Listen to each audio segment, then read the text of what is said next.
साथियों, मैं जय स्वागत करता हूं आपके परिवार एग्जाम इंडिया वार में। फ्रेंड्स, आज हम टाइगर यानी बाघ के बारे में संपूर्ण जानकारी पढ़ेंगे। इसमें हम पढ़ेंगे कि जो प्रोजेक्ट टाइगर है ये कब से चालू हुआ, 2018 में जो बाघ जनगणना हुई है उसके बारे में चर्चा करेंगे। इसके अलावा टाइगर स्टेट के नाम से किसे जाना जाता है उसके बारे में, और भारत का हाल ही में 91वां टाइगर रिजर्व 51वां टाइगर रिजर्व घोषित किया गया है उसके बारे में चर्चा करेंगे। तो ये आपके लिए मोस्ट इंपॉर्टेंट क्लास हो जाती है। चलिए स्टार्ट करते हैं। सबसे पहले बात करते हैं प्रोजेक्ट टाइगर। क्या चीज बाबू? Project tiger. तो ये बात है बच्चा 1973 की। इंदिरा गांधी जी की सरकार होती है, उस समय प्रधानमंत्री इंदिरा गांधी जी होती हैं, और टाइगर की संख्या जो दिन ब दिन क्या होती जा रही थी बाबू? घटती जा रही थी। भारत का राष्ट्रीय पशु टाइगर है, बाघ है। तो इंदिरा गांधी जी द्वारा एक प्रोजेक्ट टाइगर चलाया जाता है। कैलाश सांखला नाम के पर्सन होते हैं, उनके नेतृत्व में प्रोजेक्ट टाइगर स्टार्ट किया जाता है, और उसी के तहत भारत में फिर टाइगर रिजर्व बनाने की जो बाघ संरक्षण वाले क्षेत्र होते हैं जिन्हें टाइगर रिजर्व कहा जाता है, वर्तमान समय में 51 है टोटल, स्टार्ट होती है। तो आपसे पूछा जाएगा प्रोजेक्ट टाइगर कब चालू हुआ? तो होता है बाबू 1973, मोस्ट इंपॉर्टेंट है। फिर पूछा जाएगा इस समय प्रधानमंत्री कौन थी, किसके टाइम में चालू हुआ? तो इस समय जो भारत की प्रधानमंत्री थी, भारत की एकमात्र महिला प्रधानमंत्री इंदिरा गांधी जी की सरकार होती है। और किसके नेतृत्व में, किसके दिशा निर्देश में चालू होता है? तो होते हैं कैलाश सांखला। किसके दिशा निर्देश में बाबू? कैलाश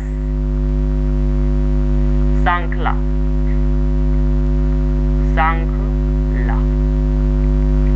इसके बाद क्या होता है? भारत में टाइगर रिजर्व बनाने का सिलसिला जारी होता है। भारत में बाघ संरक्षण अर्थात बाघों को बचाने के लिए कई सारे टाइगर रिजर्व घोषित किए जाते हैं। वहां पर जो लोग हैं उनका आना जाना बंद किया जाता है। उनके जो ब्रीडिंग होती है अर्थात जो बाघों की जनगणना बच्चे पैदा करने की प्रोसेस होती है उसमें भी काफी ध्यान दिया जाता है। जो बाघ घायल होते हैं उनकी इलाज की प्रोसेस स्टार्ट की जाती है। इस प्रकार भारत में बाघों की जो संख्या धीरे धीरे घटती जा रही थी वो क्या होती है बाबू? वो बढ़ने लगती है। तो आई होप आपने लिख लिया होगा। प्लीज बाबू एक कॉपी पेन लेकर बैठे और नोट्स बनाते जाइए। ये सब टॉपिक मोस्ट इंपॉर्टेंट होते हैं जो आपके एग्जाम में आते हैं। आपसे पूछा जाएगा कि अंतरराष्ट्रीय बाघ दिवस कब मनाया जाता है? तो 29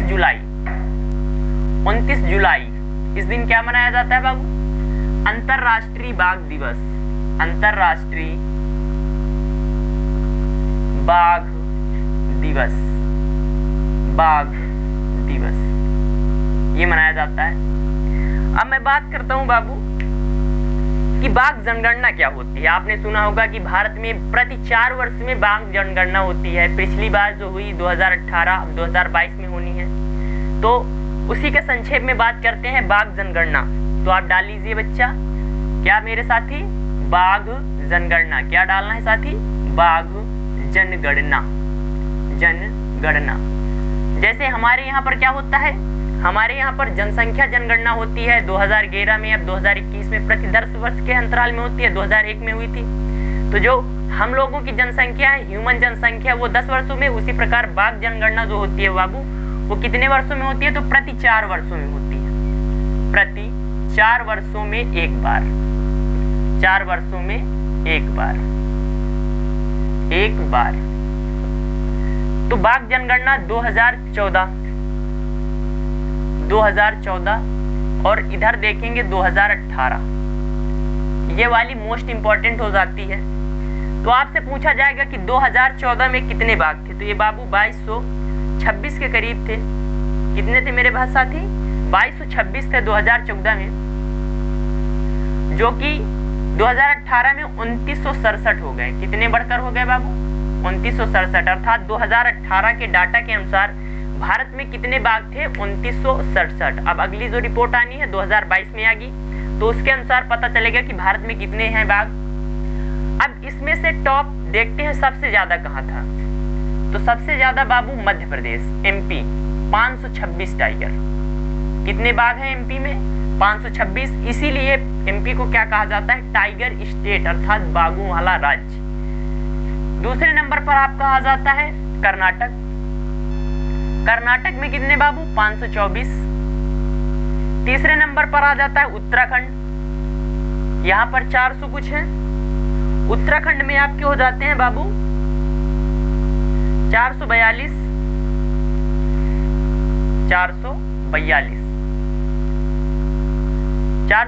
हो जाते हैं उत्तराखंड में। इसके बाद आ जाता है हमारा तमिलनाडु और महाराष्ट्र। चौथे पर कौन आ जाता है मेरे साथी? महाराष्ट्र और फिर तमिलनाडु। ये मोस्ट 4 राज्य हैं जहां पर सबसे ज्यादा जनगणना पाई जाती है। आपको डाटा सिर्फ इन दोनों राज्यों का याद करना है, 526 और 524। तो 2018 की जनगणना के अनुसार सबसे ज्यादा टाइगर कहां पाए गए? मध्य प्रदेश में। दूसरे नंबर पर कर्नाटक, तीसरा उत्तराखंड और चौथा महाराष्ट्र। अब देखिए यहाँ पर कितने थे बाबू? 2226 थे। यहाँ पर कितने हो गए मेरे साथी? 2967 वृद्धि हुई है ना। तो आपसे पूछा जाएगा कि 2014 से लेकर 2018 के बीच बाघों की जनगणना जो संख्या थी उसमें कितने प्रतिशत की वृद्धि हुई है? तो ये बाबू यहाँ से लेकर यहाँ तक 33% की वृद्धि हुई है। क्या हुई है? 33%। आप इसमें से इसको घटाएंगे, फिर इसका परसेंटेज निकालेंगे तो कितना आएगा? 33%। अर्थात मैं यहाँ लिख देता हूं कि 2014 से 2018 में बाघ संख्या 33% की वृद्धि। ये जो डाटा होता है ये मोस्ट इंपॉर्टेंट होता है और एग्जामिनर पूछता है, इसलिए मेरे भाई प्लीज लिखते जाना। तो ये आपने लिख लिया होगा, साफ कर देते हैं इसको। बाबू व्हाइट बोर्ड है पर इसमें जो डाटा है ना वो मोस्ट इंपॉर्टेंट लिखाया जा रहा है आपके हर एग्जाम्स के लिए।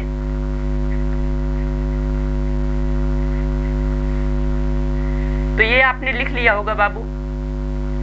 तो अब बात करते हैं कुछ मैं इंपॉर्टेंट पॉइंट्स लिख रहा हूं, आप उनको लिखते जाइए। आपसे पूछा जाएगा टाइगर स्टेट के नाम से किसे जाना जाता है?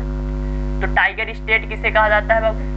तो टाइगर स्टेट कहा जाता है आपके मध्य प्रदेश को। मध्य प्रदेश, एमपी, मध्य प्रदेश। राजधानी भोपाल हो जाती है। शिवराज सिंह चौहान यहाँ के मुख्यमंत्री और आनंदीबेन पटेल एडिशनल चार्ज दिया गया है। वैसे तो ये उत्तर प्रदेश की राज्यपाल है पर इनको कहा का एडिशनल चार्ज दिया गया है तो मध्य प्रदेश का भी दिया गया है। टाइगर स्टेट के नाम से किसे जाना जाता है बाबू?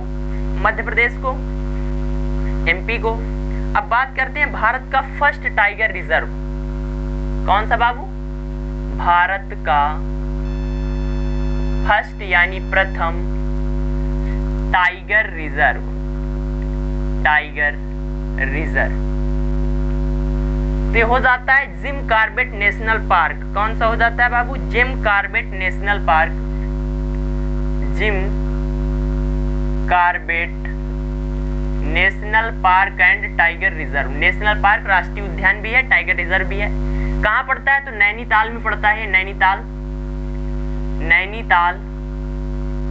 इसे हैली नेशनल पार्क के नाम से भी जाना जाता है। भारत का सबसे पुराना नेशनल पार्क भी ये है। भारत का फर्स्ट टाइगर रिजर्व भी नैनीताल उत्तराखंड में है। उत्तराखंड की राजधानी देहरादून। मुख्यमंत्री यहाँ के हो जाते हैं त्रिवेंद्र सिंह रावत और गवर्नर हो जाती हैं बेबी रानी मौर्य। भारत का first tiger reserve gym Corbett National park Uttarakhand. अगला आ जाता है बाबू भारत का 50वां, भारत का 50वां टाइगर रिजर्व। भारत का 50वां टाइगर रिजर्व ये बोरा हो जाता है। बोर नाम, बोर हो जाता है। बोर, बोर टाइगर रिजर्व कहां पर है मेरे भाई? तो महाराष्ट्र। महाराष्ट्र मुंबई, सैलसेटे द्वीप पर मुंबई बसी हुई है और यहाँ के जो सीएम हो जाते हैं उद्धव ठाकरे, गवर्नर हो जाते हैं Bhagat Singh Koshyari. Gateway of India Maharashtra में, मुंबई में है। भारत का 50वां tiger reserve Bor tiger reserve हो जाता है। अब ये जो लिख रहा हूँ बाबू ये मोस्ट इंपॉर्टेंट हो जाता है। हाल ही में भारत का 51वां, अभी तक कितने थे? 50 थे। अभी हाल ही में भारत का 51वां, भारत का 51th यानी 51वां टाइगर रिजर्व किसे घोषित किया गया? मोस्ट इंपॉर्टेंट हो जाता है।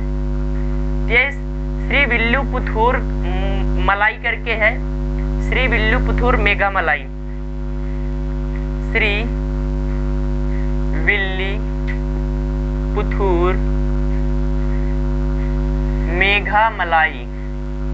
मेघामलाई टाइगर रिजर्व कहाँ पड़ता है मेरे साथी? तो ये तमिलनाडु में पड़ता है। कहाँ पर? तमिलनाडु। तो ये डाटा मोस्ट इंपॉर्टेंट हो जाता है। टाइगर स्टेट एमपी को कहा जाता है भारत का first tiger reserve. Jim Corbett Tiger Reserve and National Park Nainital Uttarakhand में हो जाता है भारत का 50वां। बोर टाइगर रिजर्व 51वां। ये श्रीविल्लीपुतूर मेघामलाई टाइगर रिजर्व। अगला मोस्ट इंपॉर्टेंट कुछ मैं टाइगर रिजर्व के बारे में बता रहा हूँ जो 2020 में, सबको नहीं पढ़ना बाबू, जो 2020 में चर्चा का विषय बने हुए हैं उनके बारे में पढ़ेंगे।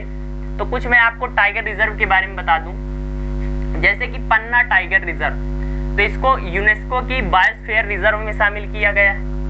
TX2 अवार्ड दिया गया है पीलीभीत को। तो सबके बारे में चर्चा कर लेते हैं मेरे साथी। तो आपसे पूछा जाएगा बाबू IUCN का, किसका बाबू? IUCN ये एक संस्था होती है जो क्या करती है, रेड लिस्ट, ग्रे लिस्ट, ऐसी लिस्ट जिन पर जो जानवरों पर ज्यादा खतरा होता है उनके संक्षेप में ये लिस्ट जारी करती है और उनके संरक्षण की बात करती है। तो IUCN का TX2 अवार्ड किसे दिया गया है? ये दिया गया है बाबू पीलीभीत टाइगर रिजर्व को। किसको? Pilibhit tiger reserve. कहां पर पड़ता है मेरे साथी पीलीभीत टाइगर रिजर्व? तो ये उत्तर प्रदेश का है। कहां है? उत्तर प्रदेश। यहाँ पर क्या था, टाइगर की जनसंख्या बहुत कम थी, फिर इसने 2 सालों के अंदर काफी टाइगर बढ़ा दिए, संख्या दोगुनी कर दी, इसलिए IUCN का इसको TX2 अवार्ड दिया गया है पीलीभीत टाइगर रिजर्व को। अगला आ जाता है बाबू सिमलीपाल। हाल ही में सिमलीपाल चर्चा का विषय बना हुआ है, आपसे पूछेगा सिमलीपाल टाइगर रिजर्व कहां पर है? तो मेरे साथी ओडिशा में है। ओडिशा नवीन पटनायक, गवर्नर गणेशी लाल। और ओडिशा में ही भारत का फर्स्ट रामसर साइट चिल्का झील, एशिया की सबसे बड़ी लैंगोन झील पाई जाती है चिल्का। और चिल्का का जो एम्बेसडर बनाया गया है बाबू वो फिशिंग कैट को बनाया गया है। चिल्का झील के उत्तर में पूछा जाए कौन सी झील है तो सर लेक है। अगला यहाँ पर क्या हुआ तो बाबू यहाँ आग लग गई है हाल ही में, इसलिए चर्चा पर था। अगला हो जाता है बाबू बांधवगढ़ टाइगर रिजर्व। कौन सा? Bandhavgarh tiger reserve. तो ये भी मेरे साथ ही मध्य प्रदेश में पाया जाता है। कहां पर है बांधवगढ़ टाइगर रिजर्व? MP में है। अगला आ जाता है साथी रणथंभौर टाइगर रिजर्व। रणथंभौर, सरिस्का, भरतपुर, ये सब राजस्थान के हैं। तो रणथंभौर टाइगर रिजर्व कहाँ है बाबू? ये राजस्थान में पड़ता है। यहाँ से 6 टाइगर मिसिंग हो गए, इसलिए चर्चा का विषय बना था। आपसे पूछा जाएगा सुंदरवन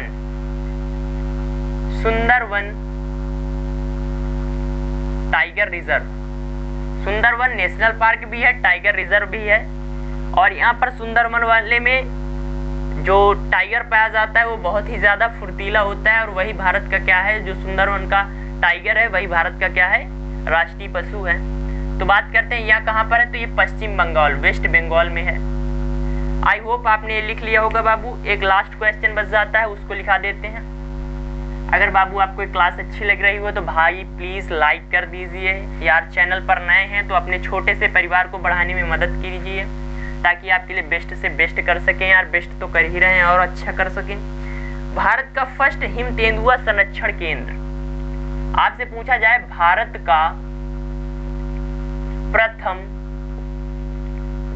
हिम तेंदुआ देखा है? स्नो लेपर्ड वो दिखाता है कभी कभी, गूगल सर्च कर लेना, काफी बड़ा सा होता है, भयानक सा बिल्कुल यार, बड़ा डरावना लगता है। भारत का फर्स्ट हिम तेंदुआ संरक्षण केंद्र कौन सा बाबू? हिम तेंदुआ संरक्षण केंद्र कहां पर स्थापित किया गया है? तो ये मेरे भाई किया गया है उत्तराखंड। तो फ्रेंड्स आपको ये क्लास कैसी लगी कमेंट करिए। अगर आप अपने परिवार पर नए हैं तो प्लीज सब्सक्राइब कर लीजिए और कमेंट करके बताइए यार, लाइक कर दीजिए और फ्रेंड्स के साथ शेयर भी कर दीजिए, अपने परिवार को बढ़ाने में हेल्प करें। मिलते हैं अगली क्लास में, हंसते मुस्कुराते रहिए। जय हिंद, जय भारत।